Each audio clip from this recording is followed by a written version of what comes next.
Xalqimizning qadimiy tarixi, boy madaniyati va ezgu qadriyatlarini o'zida yaqqol mujassam etgan, ona tabiat va odamlar ruhiyatida yuz beradigan yasharish, yangilanish va yuksalishlarni asrlar davomida to'la namoyon qilib kelayotgan Navro'z eng ardoqli milliy bayramlarimizdan biri hisoblanadi.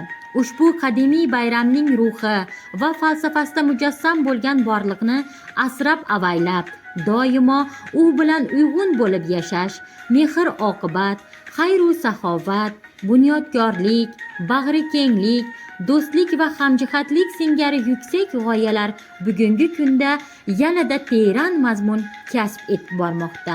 21-mart yurtimizda umumxalq Navro'z bayrami keng nishonlanmoqda. Hademay nastarin gullaydi bodrab, osmonga hushimni eltib ifora, quyoshli shudringlar tushar ertalab, yuvib dillardagi qishning g'uborin. Hademay qaldirg'och keladi qaytib, o'rik shoxlarida bo'rtar dovutcha, turnalar azaliy qo'shig'in aytib, sumalak pishadi tong otgunicha.